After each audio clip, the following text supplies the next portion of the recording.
भगवान चित्रकूट में अनुसुईया जी के आश्रम में विराजमान हैं।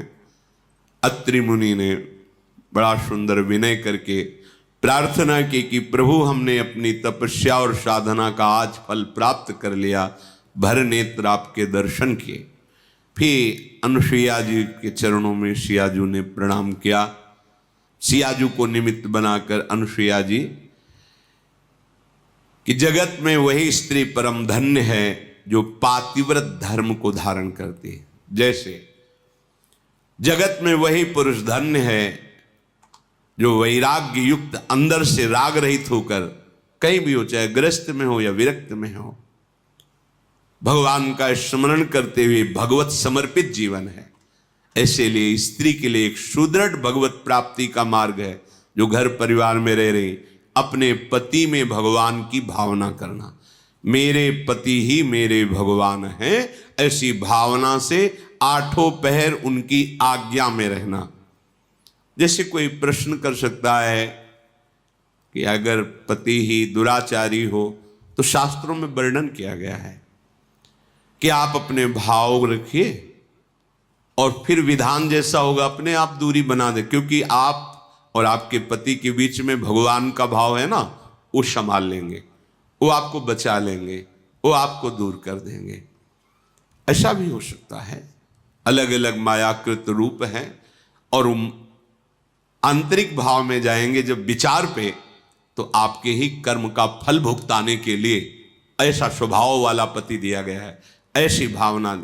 तो हमारे ही कर्म निश्चित, अपने कर्म के प्रभाव से ही पति का वरण होता है।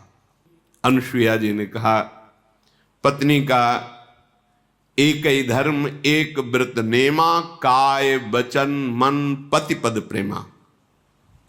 शरीर से, मन से, वाणी से एक ही धर्म, एक ही व्रत, एक ही नियम, पति को भगवान मानकर उनकी आराधना करना।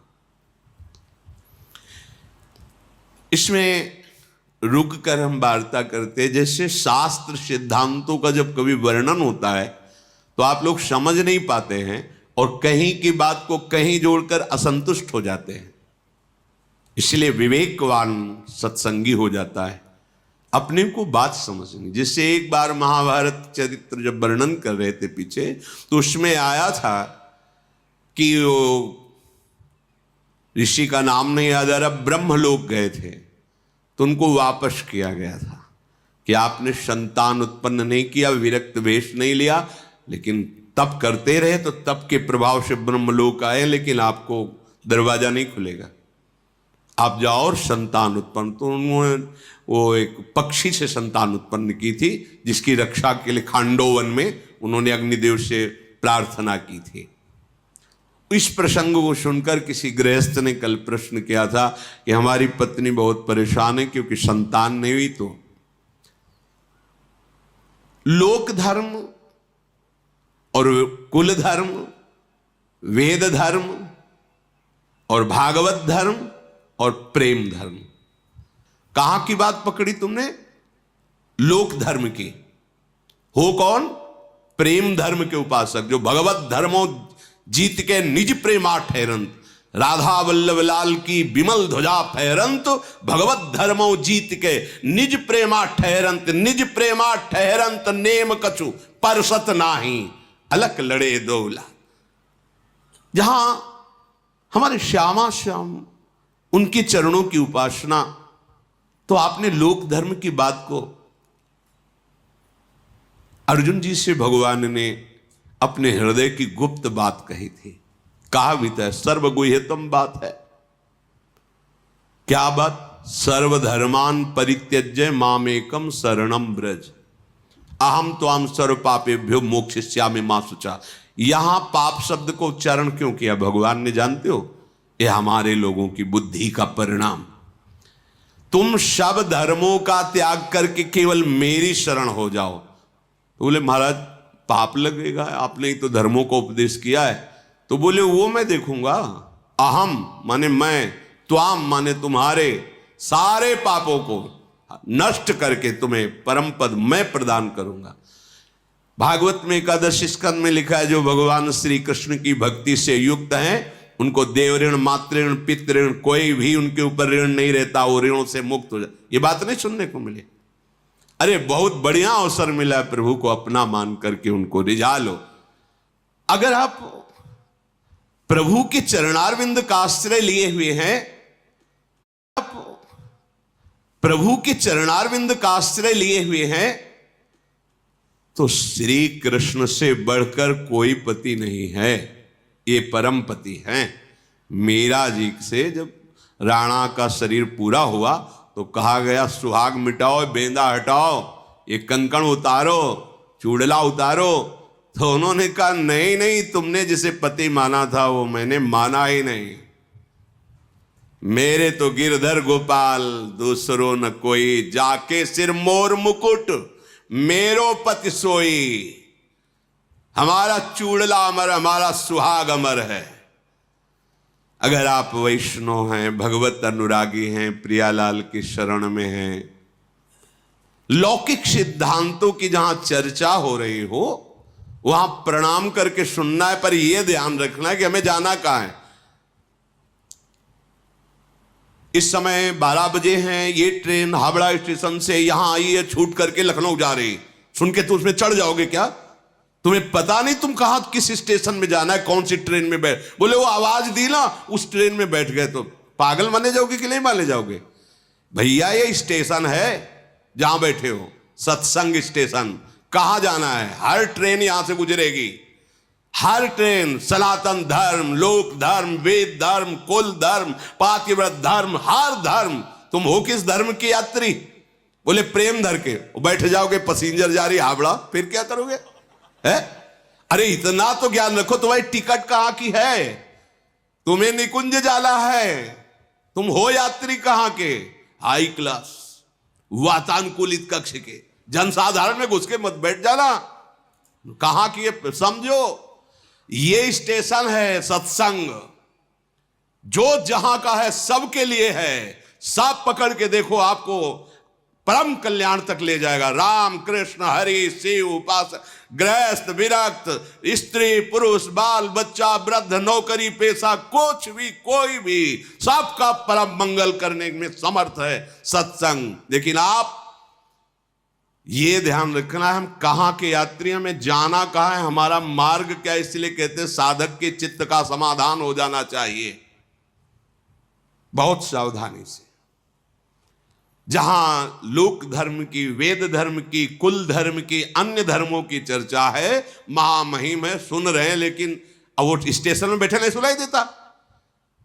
वहां की ट्रेन आ गई है, उस प्लेटफार्म में खड़ी है, यात्री कृपया ध्यान दें, पहुंच जाएं। तो उस ट्रेन में बैठने वाला जाए, सब थोड़ी बैठ जाए। वो तो हमारी ट्रेन नहीं है, आराम से बैठे चाय पी रहा है, और तुम जाकर उसमें बैठ रहे हो और भी परेशान हो रहे हो कि हमें तो जाना मथुरा से वृंदावन दर्शन के लिए, और ये कहां पहुंच गए। तो तुम होश खो चुके हो, होश में रहो। सत्संग जो है ये बहुत बड़ा स्टेशन है, हर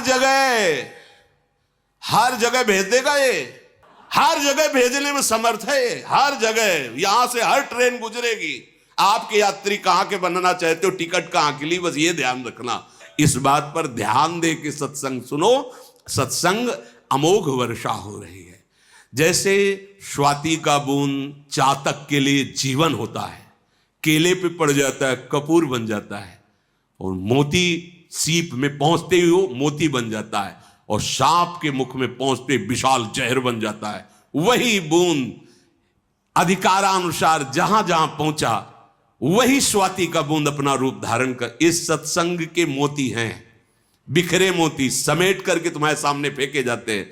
तुम किस अधिकार से स्वीकार करते हो?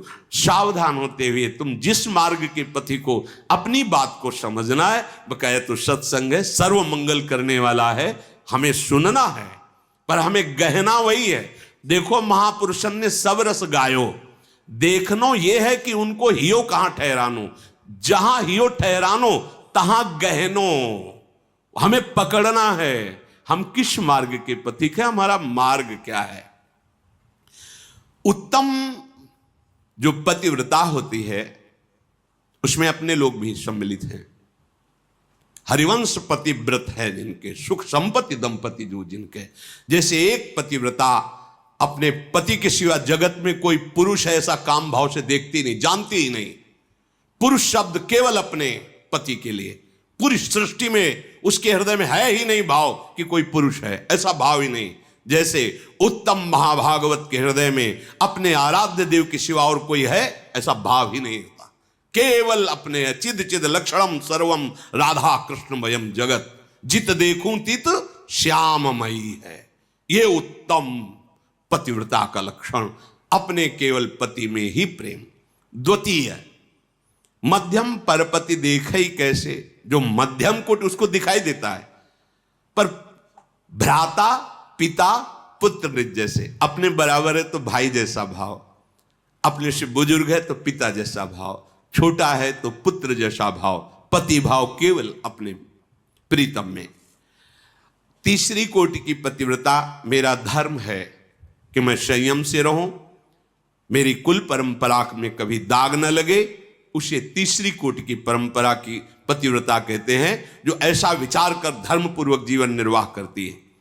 चौथी, अवसर नहीं है और भय है, पूरा जीवन धर्म से निर्वाह हो गया, वो भी पतिव्रता ही कही जाती है। पर उत्तम बात यह है कि कोई और दूसरा है ही नहीं, ऐसा भाव रहना, ऐसा भाव रहना। जो अपने पति के आश्रय का त्याग करके परपति से रत करती है, वो एक क्षण सुख के लिए करोड़ों नरकों की यातना सहने की बात तैयार कर लेती है। पति वंचक परपति रति करई, रो रो नरक कल्प शत पर। ऐसे पुरुष के लिए है जो बेविचारी स्वभाव बना लेता है, बड़ी दुर्गति होती है। वो पढ़ा है उसमें कि लोहे के जलते हुए लाल खंबे, स्त्री आकृति पुरुषाकृति, उसमें मरना तो वहां है नहीं, बहुत सावधान। क्षण सुख लाग जन्म सतकोटि, एक क्षणिक भ्रमात्मक सुख के लिए करोड़ों जन्मों का दुख मोल ले लेना। कल किसी ने सुनाया था, लिखा है कि आप तो बाबा जी हो, आप क्या जानो बच्चा ना होने पर कैसा दुख होता है, लोग हमें कितना गालियां देते हो, क्या क्या कहते हैं, तुम्हें इसका तुम तो समझा दिए केवल, हम तो हमारे हृदय नहीं है, तुम अपने बच्चे से जितना प्यार करते हो उससे करोड़ गुना बढ़कर तुमसे प्यार करते हैं हम। तुम्हारा प्यार स्वार्थ युक्त है, इसलिए तुम केवल एक सीमा में रखे हो ना, एक पत्नी हो, भाई हो, दादा हो, चाचा, इतने में। हमारा प्रभु हर मंदिर में, हृदय मंदिर में विराजमान है। आप क्या समझते हो, संतों को क्या समझते हो, रूखी बातें बोलते हैं क्या, क्या फुसलाने वाली बातें बोलते? तुम हमारी आत्मा हो, तुम अपने पुत्र को भी अपनी आत्मा की तरह प्यार नहीं कर सकते, केवल मोह जनित प्यार है। जो भगवान के चरणारविंद के आसक्त जन होते हैं, संपूर्ण चराचर जगत में अपने आत्मस्वरूप प्रीतम तक को देखकर प्यार करते हैं। अरे भूल जा, ये लौकिक धर्मों को भूल जा, आ उस धर्म में आ जिसके बाद आवागमन छूट जाता है। सो सब धर्म करम जरि जाऊ, जहां न राम पद पंकज भाऊ। क्यों भूल रहे हो? सर्वलोक महेश्वर भगवान कहते हैं, मुझे जिस भाव से चाहो मैं उसी भाव से मिलूंगा। तो तुम भगवान को अपना पुत्र मान लो। संसारिक गोदनामा में लोगे, कौन स्वभाव कौन सा उसके अंदर भाव वाला, कैसा कैसा, लेकिन सच्चिदानंद भाव वाले प्रभु को अगर तुम्हारी गोद में न खेलने लगे तो हमें बताना, भाव कर लो केवल। भावोत्सवेन भजताम रस काम धेनु है हमारे युगल सरकार। देखो ना, जिन्होंने भाव किया उनके अनुभव में आए, इनसे बड़ा और कौन हो सकता? और यही